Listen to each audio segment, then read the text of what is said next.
see how they live in the countryside. It could be 1,000 years ago. This whole place just feels sketchy and unsafe. Living in a yurt with a television with 40 channels. And then to go for a skate trip, that sounded really insane. I saw people pass out in the street, you know, like a lot of men would be drunk, pass out in the streets. You feel like in the worst ghetto. You drive 20 kilometers and you think you're in paradise. Like, I think this is the most beautiful place I've ever been in my life. I call it Absurdistan. It's quite a weird place. Everything is possible. Nothing is understandable. And like I said, you know, none of us really knew what we were getting into when we came here.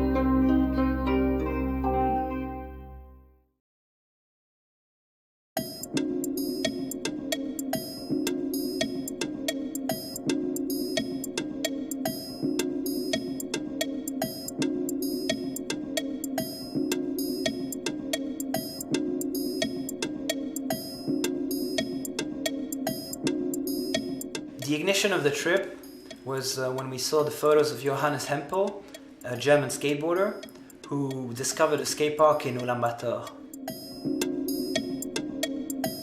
We wanted to go there and fix the skate park and make it skateable again, and give free boards to the kids out there and support the skate scene a little bit.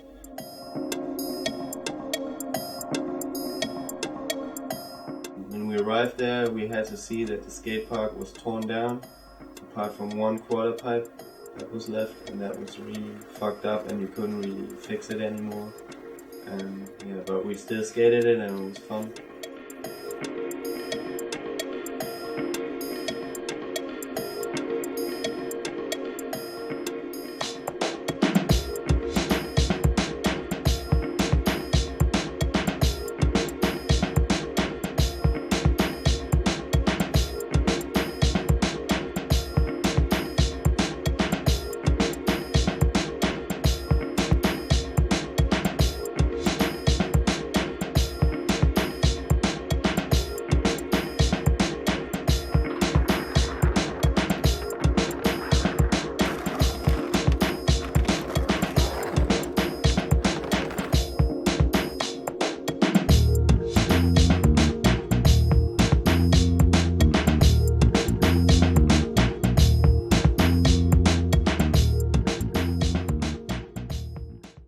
I thought when I got on the plane that I was going to be riding dirt when I got here, which is pretty much what happened when I got here, but I more or less chose to ride dirt. It's almost as if someone has dropped a bomb on the city and left it in like a puzzle piece, like skateboard park. You know, that you find these incredible banks or these incredible like wall rides and ditches and stuff, but they're all not skatable, but we still skated.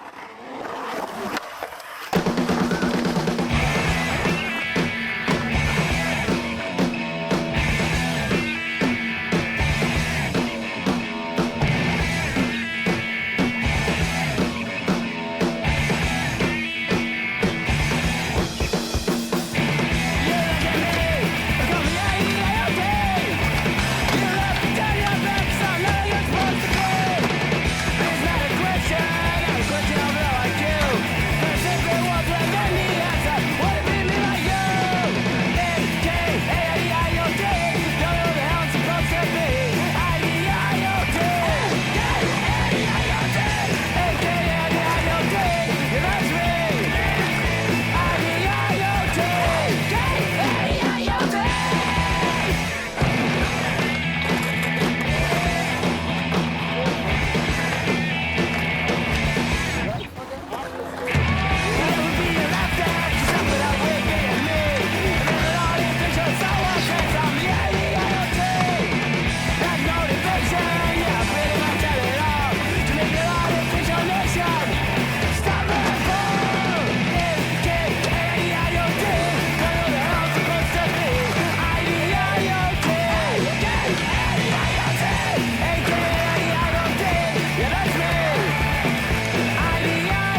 run-up's bad, the landing's bad. We skated a bank that just stopped. It went from bank to dirt, and we still skated it.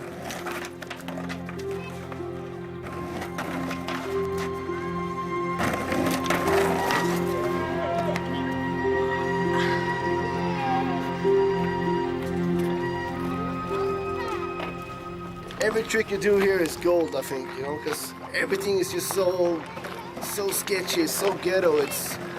I can't remember skating one spot that was good. Really, like, there's no perfect spots here.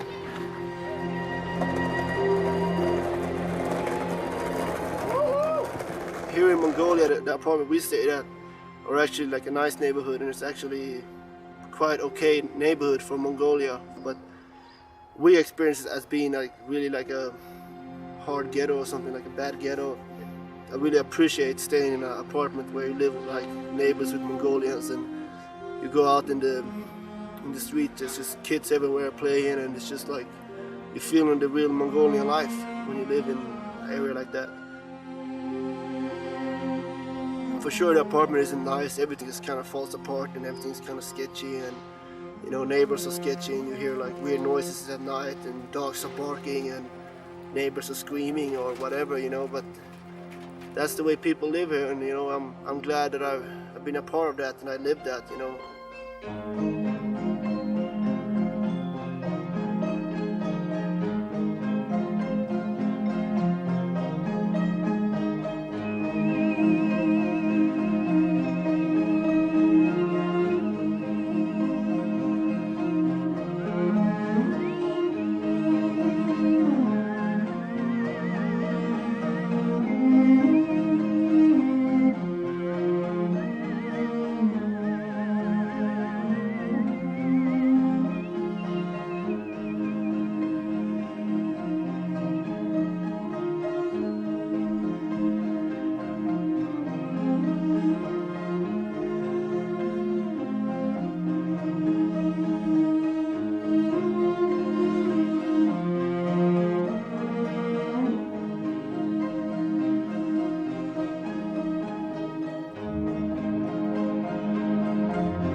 What's really lovely about this place that you can see all these gears and other things just popping up. Like, I find a good place here. All right, it's between two big complexes, but I don't care. I just put up my gear and live here with my dogs, and I just put a big wooden fence around it, and now it's my ground, you know, it's my land. It doesn't seem like rules and laws exist.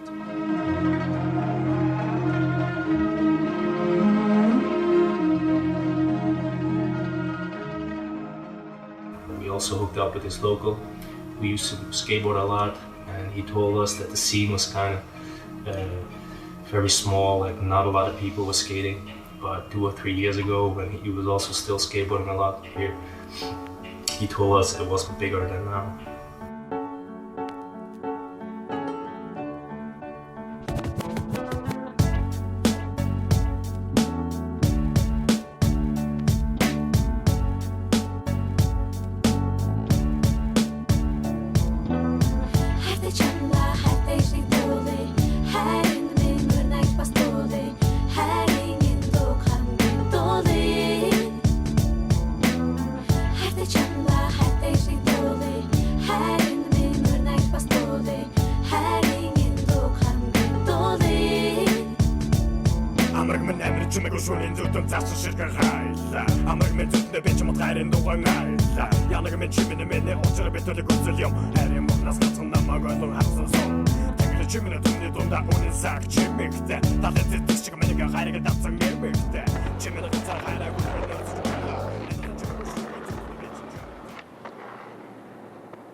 Naadam Festival is the biggest happening in Mongolia, and it's happening every year in July.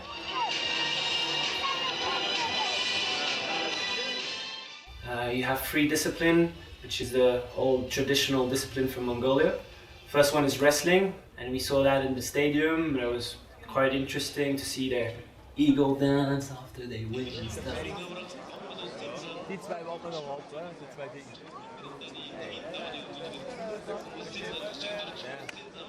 Second one is archery, and the third one is horse riding. We attended these three events in the weekend of Naadam with the whole crew, and it was quite interesting for us.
Kids, they won't skate, they always try to take your board and just try to skate, taking crazy slam and just, okay.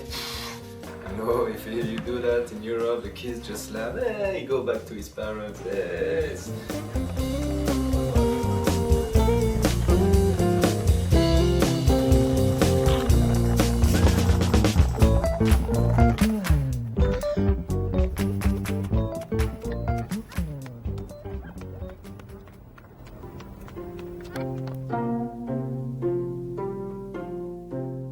The full pipe, when we found them, they were so dirty. They were full of oil. It wasn't skatable, so because we were pretty motivated, and we started cleaning it, and it was just really terrible. And it was such a small full pipe. It wasn't really possible to do much turns and stuff. Pontus and Ugo, they liked it, so they did skate a bit more than the others, and then we had this whole family that were living in front of the full pipe, living in their gear, and they were looking at us, watching us skate, and they never saw skating, I guess, in their whole life, and they really didn't understand what we were doing, but they were curious and friendly, actually, so we shot pictures with them and gave them Polaroids. I think we're gonna be the only skaters ever in those full pipe. That's almost a certainty.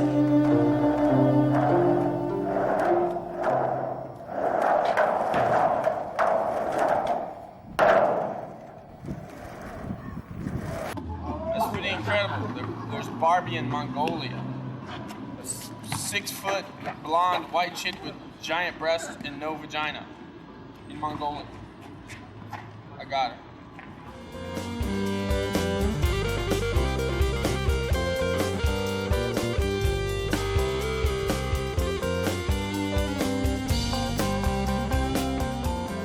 Well, I think the short bus just showed up, and where I'm from, only retarded people take the short bus.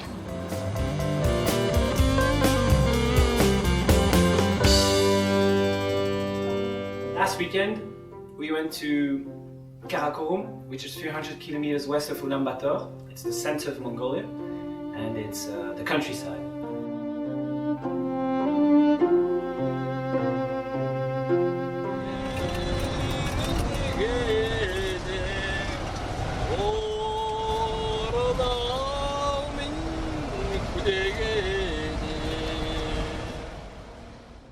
that I got in the car to come out here, man.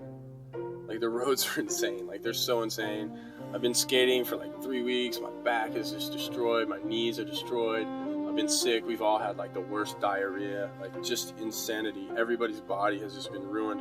And I got in the car, and like within the first 20 minutes, I was like, what am I doing? What am I doing? Why am I here? I was so just completely out of my mind. And, you know, like, this trip's supposed to be 6 hours. I'm like, I'm never going to make it 6 hours. 9 hours later, we arrive.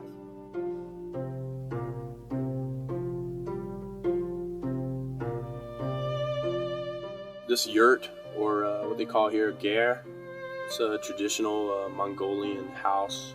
These are nomadic people, and these houses are made to basically collapse quite easily and be moved around depending on where the animals are at, where the food's at, or the weather. And this camp that we're in is like quite nice in the valley. There's a river. It's just a beautiful place to be.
Karakorum, the ancient capital of Mongolia, which plays a very important role in Mongolia still, but there's nothing to see except the monastery. This place is actually where Chinggis was born. They built this temple after his death, I guess.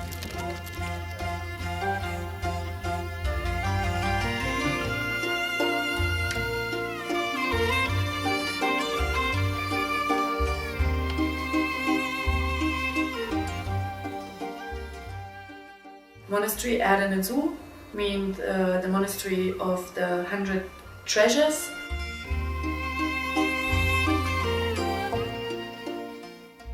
In 1586 is it founded. With stupas, it's Buddhistic, it's beautiful, it's a place where you can sit and find peace, where you can relax, where you can have an idea about Buddhistic life.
We had the expedition, you know.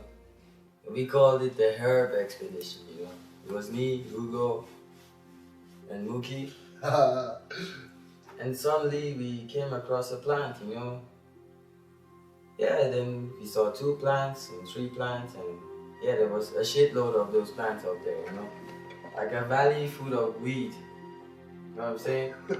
Just natural, pure weed. We cut some off, and we took it back home, and we showed everyone, and everyone was so stoked on it, you know.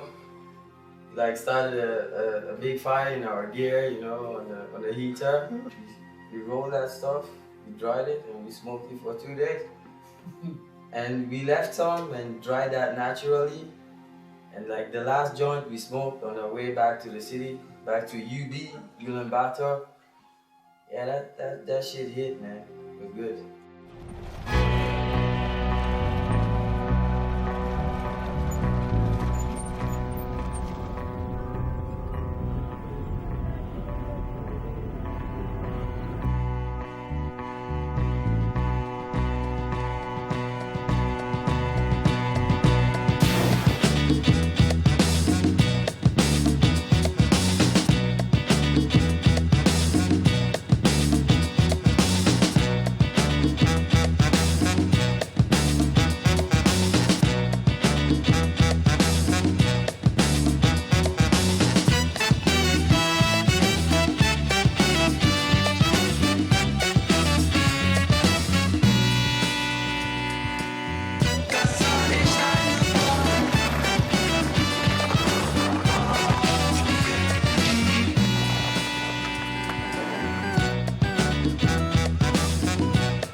We went to the cinema to skate the sledge, and the security guard kicked us out.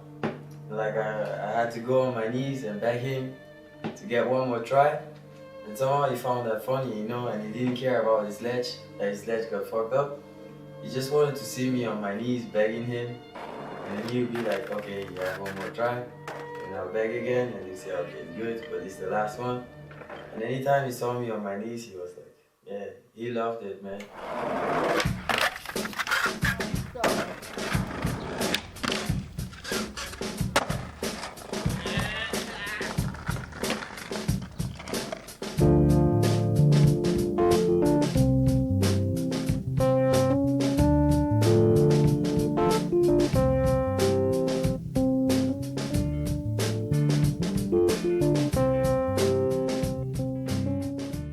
We had the project to visit a school in Ulaanbaatar. Our idea was to give them cameras, disposable cameras, and give them some kind of homeworks so they shoot pictures of the family, friends, and home, dog, anything, and then come back a bit later, get the photos, put them to the lab, and then give them the photos so they could show to the family and actually see themselves on photos for the first time, because most of them never had a camera ever in their hand, and so they were really thrilled and they played the game.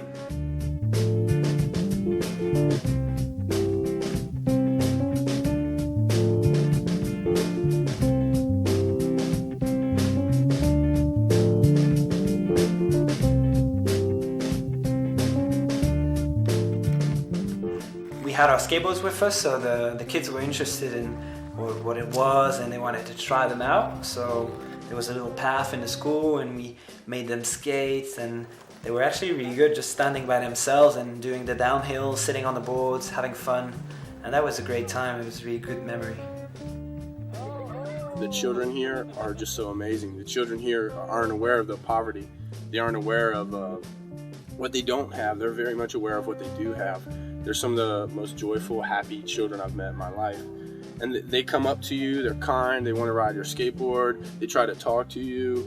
You know, it's incredible how much joy these children have. And when you're in a rich country like America, you have these children and they don't even understand the sunset, the sunrise. That's something to make you reflect.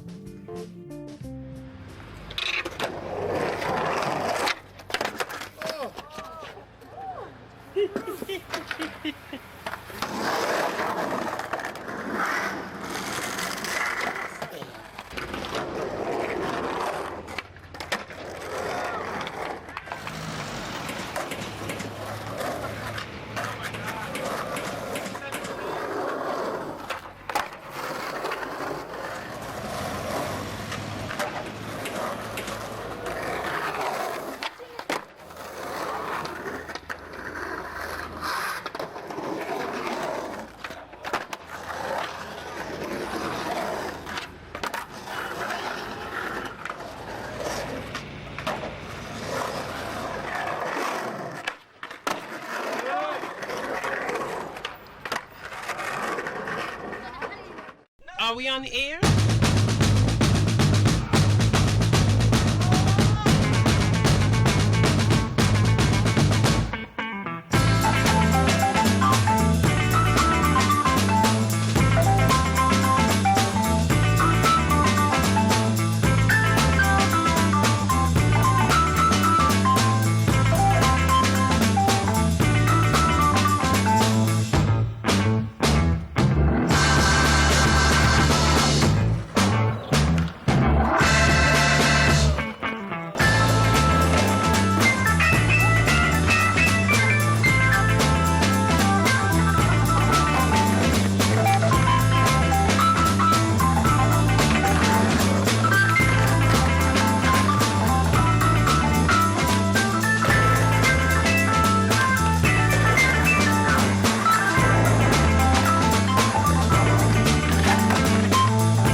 So we had the idea to show skateboarding, and a part of that was like to do a demo at the main plaza here in Ulaanbaatar.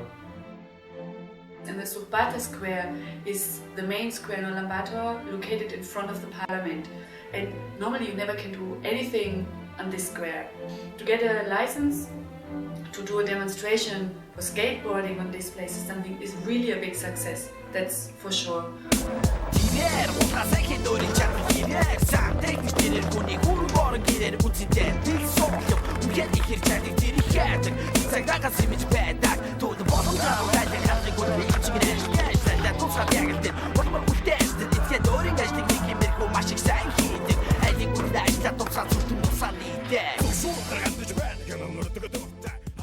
We've done some interviews for like the local newspapers and like television stations, and that was good fun too, like explaining a little bit more why we were here and what our background was.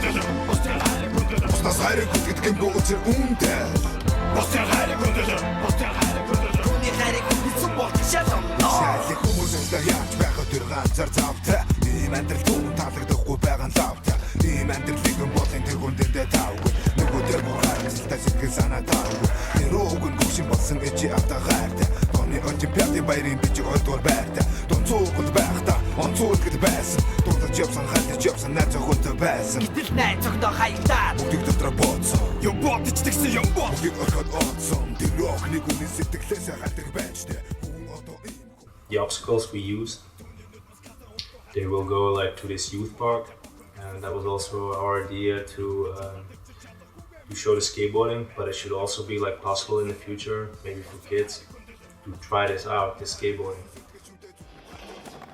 You come and you say, okay, we have 20 skateboards, and you give it to children to do something in their free time. You bring ramps, you make a park where they can hang out, where they can do something else than getting wasted on the street, than being drunk when they are 13.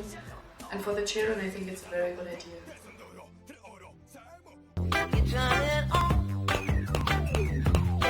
Скейт буюу дугуйтай жишүүрээр гулгах нь надад маш их таалагддаг. Бус спортын төрлүүд нь ямар нэгэн дүрм захирагддаг, харин скейт дүрм гэж байхгүй чөлөөтэй спорт учраас сонирхож эхэлсэн юм аа.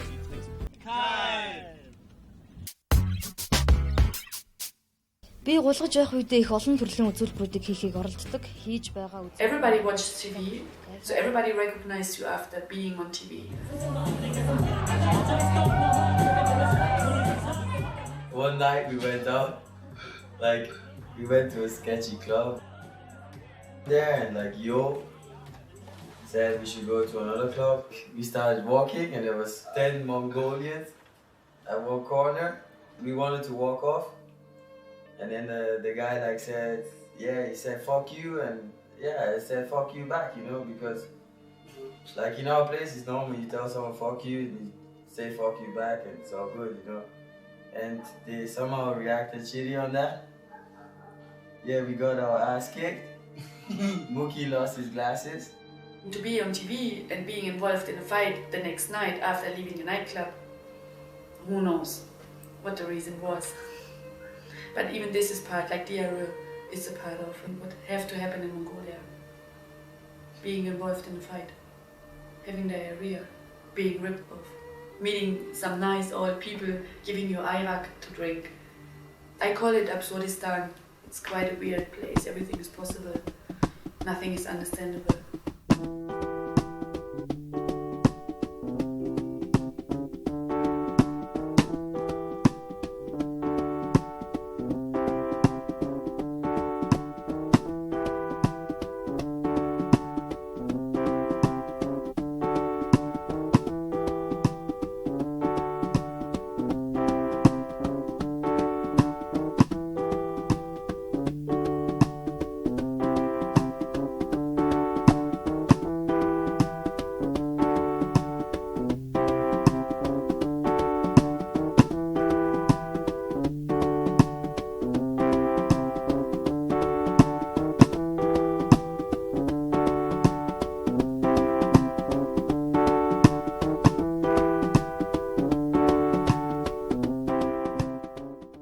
All the little small problems you have at home are like nothing compared to things you have to deal with here. And it's just really, I mean, it's a really good experience for people from the Western world to come here and really get like a reality check that you know, like there's places out there that it's really hard to live and it's rough out there, you know.